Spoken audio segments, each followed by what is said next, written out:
Another way to slow down release of a drug is to use implants. So, there are mini pumps which allow us to continuously administer the drug. So, for example, continuous osmotically driven mini pumps for insulin have been developed, which are implanted under the skin. So, what these pumps do is that they monitor the level of insulin in the blood and release the hormone as required to keep the levels constant. Right.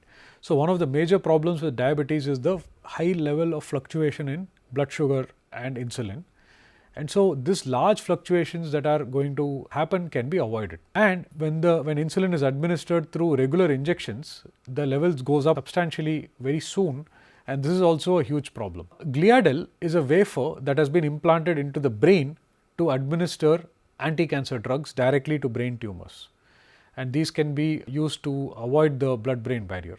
Okay. There are also polymer coated or drug releasing stents that have been used to keep blood vessels open.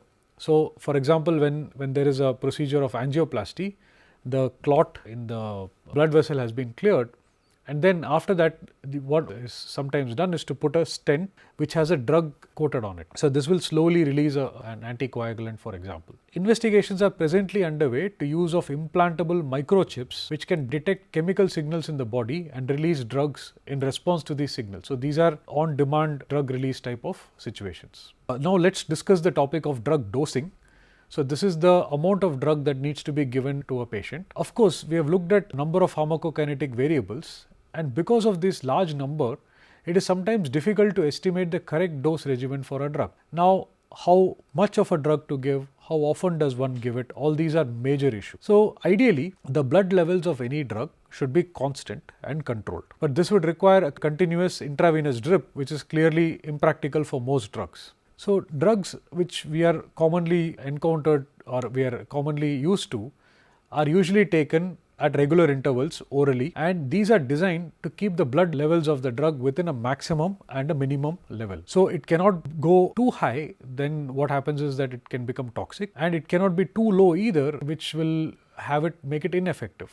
So, one of the parameters that we can measure is the concentration of free drug in the blood, right, that is not bound to the plasma protein. So, this gives us a good indication of the availability of the drug at its target site. Of course, this does not mean that the blood concentration level is the same as the concentration level at its target site, because we know that the target site invariably not always in the blood, and there can be variations. But any variations in the blood concentration will perhaps result in similar fluctuations at the target site. So, therefore, blood concentration levels are used reliably to determine what are known as therapeutic dose and safe dose for a drug. Now, let us look at an example where we are providing a drug at a particular dose. So, here is the plasma drug concentration, and here is the dose times. This gives you the number of doses. So, the first dose is given, and so you would expect the drug concentration to go up, right, and then due to metabolism and excretion it comes down. And so, here is the second dose that is given, it again goes up and then it starts to come down, and then here is the third dose that is given and again goes up, and then it starts to come down, and then here is the fourth dose given, again it goes up, and so on and so forth, right. So, what happens is that as the dose increases, you would have this type of a behavior, right. So, at this plasma drug concentration level, we can determine two important parameters. Let us say this is the dose at which the compound is effective, that is, this is the therapeutic level. So, you would want plasma drug concentration to be higher than the therapeutic level, but let us say this is the toxic level. That means, at this concentration or above this concentration, the drug is toxic. So, therefore, we would want to avoid this region completely and dose it such that you are able to avoid going to the toxic level. So, this window is called the therapeutic window. So, this regimen, which we are going to call as regimen A, here what happens is that it reaches the therapeutic level, but continues to rise to a steady state where it is toxic. Let us consider giving this drug at a lower dose. So, here what we would do is to give essentially half the amount. So, when you start out at a lower range, goes up and then comes down, goes up second dose is given, comes down, third dose is given, comes down, fourth dose is given, comes down, fifth dose is given, comes down, and so on, right. So, here if you call this as regimen B, in regimen B it takes longer for the compound or the drug to reach therapeutic level, but it continues to be efficacious because it does not go into the toxic zone. So, by changing the regimen, one can figure out what is the right dosage to administer the drug at. So, dose B involves half the amount of drug provided with the same frequency, but the time taken to reach the therapeutic level is of course longer, but the steady state levels of the drug remains between the therapeutic and the toxic levels. So, dose regimens involving regular administration of a drug work well in most cases, except especially if the dose is less than 200 milligram and dose is taken once or twice daily. But certain situations, such time doses are not possible. For example, insulin secretion by pancreas is nearly continuous, and so giving a dose is unnatural and will have to be done with care. Of course, there are other problems which are associated with age. So, the older the patient is, the more complicated the metabolism might be. There are gender issues, and we have looked at previously there are also race issues. And the diet, the food that is taken along with the medicine will have a profound impact. Of course, the environment and altitude can also have important influence on the way in which the drug is going to act. There is a class of population which are obese, and these present a very peculiar problem, because it is very difficult to estimate how much of the drug will be stored in the fat tissue. Okay? And because there is some of it stored in the fat tissue, and it is difficult to also estimate how much is free in the blood supply. So, the precise time when drugs are taken may be important, because the metabolic reaction rates can vary throughout the day. So, the next important thing about the journey of a drug is the half-life of a drug. So, half-life is the time taken for the concentration of the drug to fall by half. Okay? So, you take a dose of, let us say 200 mg, which contains some amount of active ingredient. How much of that how much time it takes for that active ingredient to reach 50% of the original concentration, right. So, this fall or removal or elimination can take place through excretion or metabolism, right. And as you can imagine, it would not be linear, right. So, you are not going to have a straight line that it is going to go down with time, and the metabolism is going to vary from person to person. Some people may be excreting it out better, some people will have higher level of metabolism. But the drug half-life is defined in the manner in which we look at the original concentration that the drug was given at and what is the time taken for it to fall by half. There are some drugs that can linger in the body for a long period of time. Okay? But for example, if a drug has a half-life of about 1 hour, right, then there is 50% of it left after 1 hour.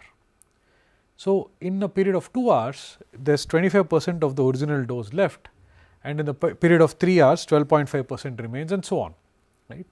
So, it takes a full 7 hours for the drug to fall below 1% of the original dose. Okay.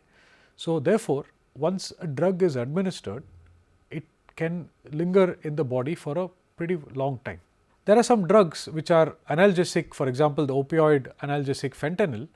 They have very short half-life of about 45 minutes. Okay.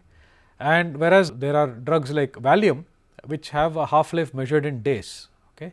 So, when the half-life is in days, recovery from the drug may take a week or more. So, having one dose of a drug can take you many days to recover from that particular dose. Now, let us define what is known as a steady state concentration. So, of course, drugs are metabolized and eliminated as soon as they are administered. So, it is necessary to provide regular doses of this drug. So, we already looked at this therapeutic level. So, in order to maintain this, you need to be able to maintain a steady state concentration. Therefore, it is important to know the half-life of a drug in order to calculate the frequency of dosing, right. And for us to be able to ascertain how to reach that level of therapeutic level and maintain these levels. So, here is an example of a drug. What has been done here is that you take various time points and you administer a drug and it's a number of administrations that have occurred. And so what you do is you measure what is known as a maximum level after, let's say, 3 or 4 attempts, and then you measure what is known as a minimum level. So this is the maximum level and this is the minimum level, and at an interval of 4 hours you measure the amount of drug, right. So in certain cases you will find that the maximum level and the minimum level, there is a fluctuation, right. So once you administer the drug, the maximum level, let's say, goes to, this is on the y axis is microgram per ml, and this is time in hours. Okay. So in the drug goes up to the highest dose that it can go up to is 1 microgram per level, and the lowest level is 0.5 microgram per level. So if you plot the maximum level, it goes over here like this. Okay. And similarly, if you plot the minimum level, it goes like this, right. There is a fluctuation in the level in the period between each dose. Okay. The level is at a maximum after each dose and then falls to the minimum before the next dose is provided. Of course, it is important to ensure that the level does not drop below the therapeutic level, but does not rise beyond a particular point, so that side effects are induced. So in this case, it would be ideal if the therapeutic window is somewhere here.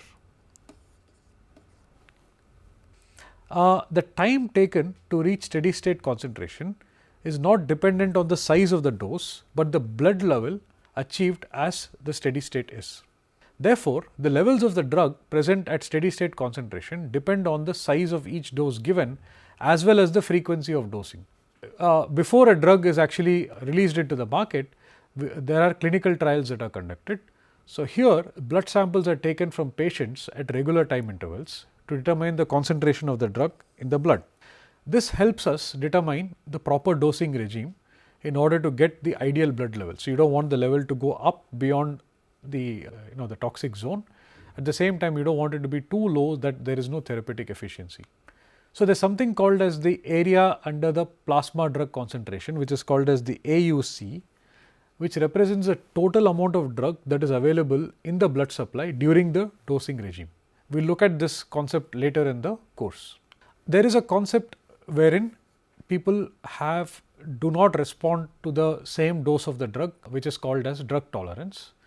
And with certain drugs, this is observed, and it is found that the effect of the drug diminishes after repeated doses. So what needs to be done is that you need to increase the size of the dose to see the same result. Okay. So this effect is called as drug tolerance. It is commonly observed in certain types of drugs, for example, in painkillers and so on. And there are several mechanisms by which drug tolerance can occur. So for example, it can induce the synthesis of metabolic enzymes which result in increased metabolism of the drug. So once the metabolism of the drug increases, then what you would need is a higher dose of the drug for it to reach the therapeutic efficiency. Another possibility is that the target may adapt to the presence of a drug. So for example, occupancy of a target receptor by an antagonist may induce cellular effects which result in the synthesis of more receptors. Okay.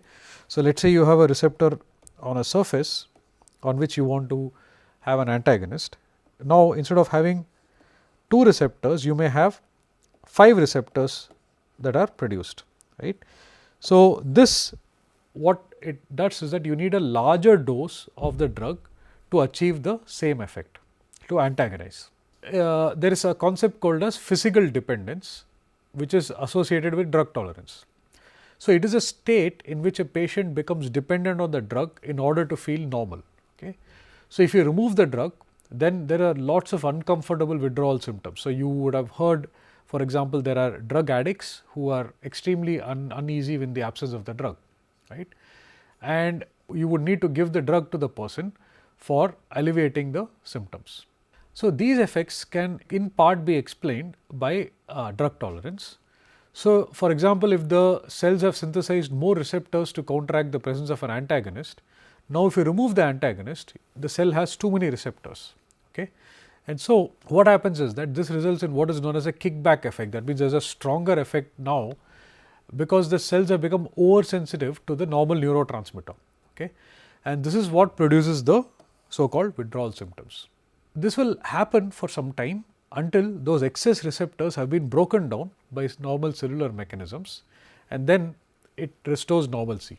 But this process may take several days or weeks, and so the withdrawal symptoms, which are extremely uncomfortable and sometimes very difficult to overcome, may take several days or even weeks. The next concept that we need to understand is bioavailability. Okay?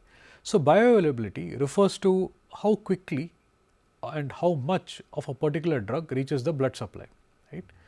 So, once you have taken care of all the problems associated with absorption, distribution, metabolism and excretion, then bioavailability is the amount of drug that gets into it and how quickly into the blood. So, oral bioavailability is the fraction of the ingested dose that survives to reach the blood supply.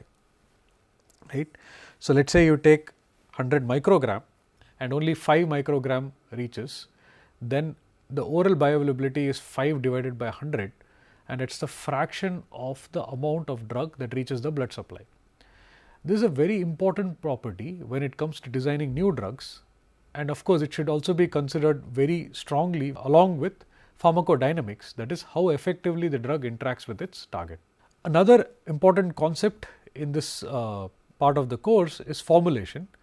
So, this is the way in which the drug is actually administered. So, sometimes a drug is formulated in such a way that it can avoid some of the problems associated with oral administration. Okay. So, as you know, drugs are normally taken as tablets or capsules. Tablet is a compressed preparation that contains about maybe 5 to 10% of the drug and about 80% of other fillers, and there are some disintegrants, lubricants, glidants and binders and so on, and about 10% of compounds which ensure easy disintegration, disaggregation and dissolution of the tablet in the stomach or the intestine. This is a process which is defined as the pharmaceutical phase of the drug action. Of course, we will not be spending much time on this part of the course, and there is an entire industry which revolves around how to be able to deliver the drug or administer the drug in a very efficient manner. So, there are pills that can also be coated with sugar, varnish or wax that helps us disguise the taste, because some of the drugs are extremely bad tasting, and this helps us ensure that the drug is properly consumed. Many of us have taken drugs in a capsule. A capsule is nothing but a gelatinous envelope which encloses the active substance. Okay? And this capsule can be designed to remain intact for some hours after ingestion in order to delay absorption. Okay? You can also have a mixture of slow and fast release particles to produce rapid as well as sustained absorption in the same dose. There are a number of factors such as particle size, the form of crystal, that can significantly affect how well the drug dissolves. Okay? So, sometimes fast dissolution is not ideal, and you would like to have slow dissolution, and this will avoid high levels of the drug in the plasma, and it can also help us prolong the duration of action.